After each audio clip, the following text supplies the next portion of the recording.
দুঃখে পাবি সান্ত্বনা তুই বুকে পাবি বল রে চল নামাজে চল।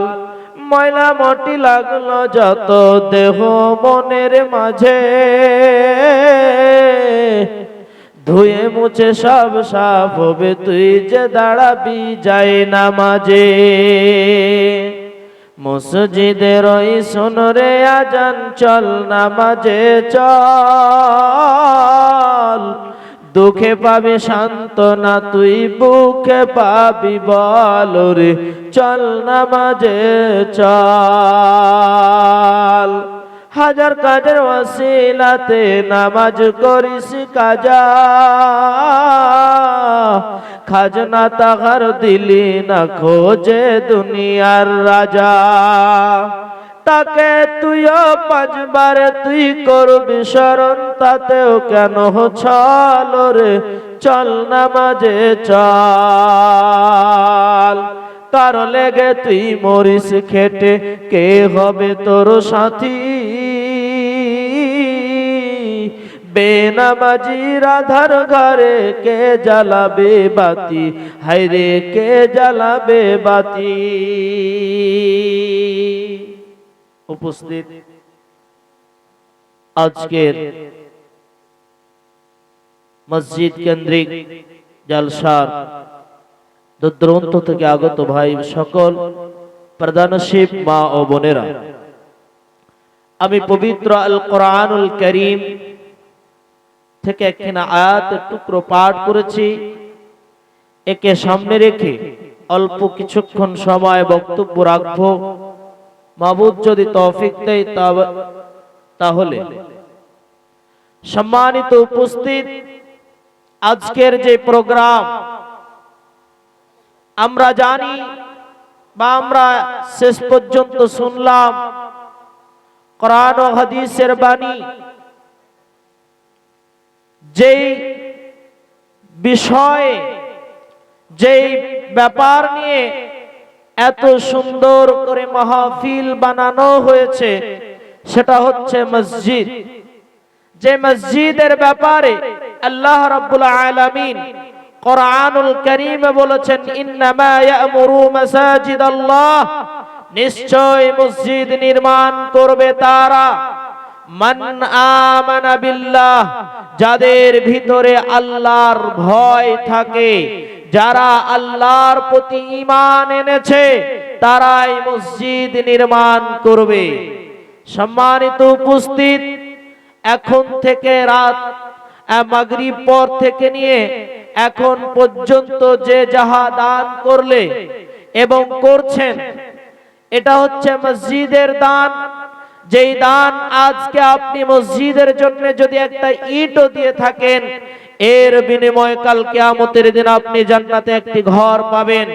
কারণ আল্লাহর রাসূল সাল্লাল্লাহু আলাইহি সাল্লাম বলেন, যে ব্যক্তি আমার জন্য ঘর নির্মাণ করে আমি আল্লাহ তার জন্য জান্নাতে ঘর নির্মাণ করি।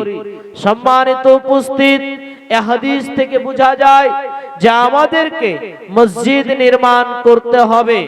সম্মানিত উপস্থিত, এজন্য আল্লাহ বলছেন, বিসমিল্লাহির রহমানির রহিম। কে দিল? তুমি? আল্লাহুম্মা সাল্লি আলাইহি, আল্লাহুম্মা বারিক আলাইহি। আল্লাহ আল্লাহ মসজিদের কথা বলিতে না বলিতে আল্লাহ 300 টাকা আল্লাহ দান করেছে। আল্লাহ আল্লাহ কি উদ্দেশ্য কি নিয়ে আল্লাহ দান করেছে আল্লাহ জানি না। আল্লাহ রব্বুল আলামিন তোমার প্রতি বিশ্বাস করে আল্লাহ, হে রব তোমার মসজিদ নির্মাণ করব বলে আল্লাহ 300 দিয়েছে। আল্লাহ হে রব জানি না কি উদ্দেশ্য কি নিয়ে দান করেছে। আল্লাহ আল্লাহ তুমি তার উদ্দেশ্যকে পূরণ করো। আমি হীন গুনাহগার কত দোয়া দেব, আল্লাহ তুমি নেকি দিও তোমার মনের মতো।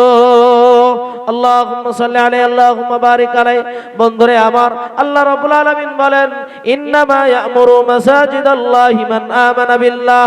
আল্লাহ রাব্বুল আলামিন বলছেন, মসজিদ নির্মাণ করবে কে? যার ভিতরে আল্লাহর ভয় রয়েছে, বন্ধুরে এই মসজিদ নির্মাণের জন্য আপনি যদি একটা ইট দিতে পারেন, এর বিনিময়ে আপনি জান্নাত পাবেন। পৃথিবীর বুকে আপনি বেপরোয়া কত পয়সা খরচ করে দিয়েছেন, কিন্তু মসজিদের জন্য আপনার হাতটা বাড়লো না। যেই দিন আপনি দুনিয়া থেকে চলে যাবেন, আপনি হাই হাই করে মরবেন, আপনি চিন্তা করবেন আর যদি আমি আর একবার দুনিয়ায় যেতে পেতাম ওই মসজিদের জন্য যেন কত টাকা দিতাম। জি, এই মসজিদ কেন্দ্রিক জালসা, কালকেও জালসায় ছিলাম, পরশুদিন মাশাআল্লাহ হয়তো অনেকে ফেসবুকে দেখেছেন আমি যে পরিমাণ দান উঠিয়েছি। আমাকে সময় দেওয়া হয়েছিল 8টা থেকে নিয়ে 9:30 পর্যন্ত। মাশাআল্লাহ ভরা মজলিস, এর সমান মজলিস হবে, পুরো মাহফিল বোঝ।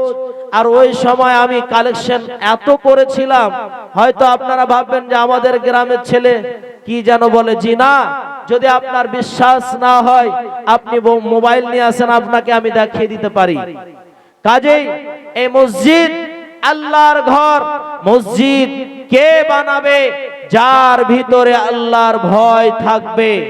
আজ আমরা মসজিদ থেকে দূরে সরে গিয়েছি। আজ দেখেন আল্লাহর আইন আমরা ফলো করতে পারি না। আমরা মুসলিম, আমাদের ধর্ম ইসলাম, আমাদের আখিরি নবী জনাবে মুহাম্মদুর রাসূলুল্লাহ সাল্লাল্লাহু আলাইহি সাল্লাম বলেন, যে ব্যক্তি মসজিদ নির্মাণ করবে তার জন্য আল্লাহ ঘর নির্মাণ করবে। আল্লাহুম্মা আমিন। আল্লাহ আরো এক বান্দা আল্লাহ এখানে তো ছিল, আর ছিল কি ছিল না আল্লাহ দানে বোঝা গেল।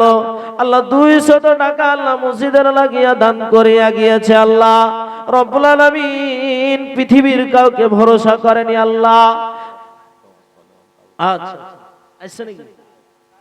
আমার বড় আব্বা সলেমান আমাদের খুব গর্ব, আর আমাকেও খুব ভালোবাসেন, আর আমি তার ছেলে হিসাবে এই মসজিদের জন্য তিনার কাছে হাত বাড়াবো। ইনশাআল্লাহ আমি আশা রাখি যে আমাকে দিবেন, আমাকে নয় মসজিদকে কিন্তু আমার হাত দিয়েই দিবেন, এটা আমার বিশ্বাস। আসেন আব্বাজান আপনার কাছ থেকে নি, যদি আপনার দ্বারা দিয়ে আরো কারো কাছে পাই। হয়তো ভাববেন যে এখানে এখন কি আর দান হয়। বিশ্বাস করেন আমি কালকে রাত্রেও প্রোগ্রামে ছিলাম, কয়েক রাত থেকে একরকম প্রোগ্রামে থাকছি। আজকে আমার এখানে আসার কথা ছিল না, কিন্তু দুজন আমাকে খুব ফোন লাগালছিলেন, কথা বললেন। আমি বললাম ঠিক আছে আসবো, আমি জালসা না করলো জালসাতে থাকবো, এসেছি। আসেন আব্বাজান, আব্বা বলে ডাকছি, আসেন তাড়াতাড়ি আসেন। আপনার জন্য, আপনি আমার বাবার থেকে আপনাকে আমি অনেক ভালোবাসি সত্যি, আর আমাকেও তিনি খুব ভালোবাসেন। আসেন বাপজান, দিয়ে যান এই মসজিদের জন্য। মানে দেখেন আল্লাহ রাব্বুল আলামিন কোরআনে বলেছেন, ওয়া তুইজ্জু মান তাশা ওয়া তুযিল্লু মান তাশা। ইজ্জতের মালিক আমি আল্লাহ, বেইজ্জতের মালিক আমি আল্লাহ। কাকে কখন ইজ্জত দিব পৃথিবীর কেউ জানে না। আজ দেখেন আমাদের সোসাইটিতে, আমাদের পাড়াতে, আমাদের মহল্লায় দেখা যায় যে লোকটা এক বেলা খেতে পেত আর এক বেলা খেতে পেত না, সেই লোকটা 4 চাকা ধন সম্পদ করে নিয়েছে। আল্লাহ বলেন, অত ইজ্জু মান তাশা ওয়া তুযিল্লু মান তাশা। আমি ইজ্জতের মালিক, আমি বেইজ্জতের মালিক। আমি ইজ্জত করব, আমি বেইজ্জত করব। আলহামদুলিল্লাহ।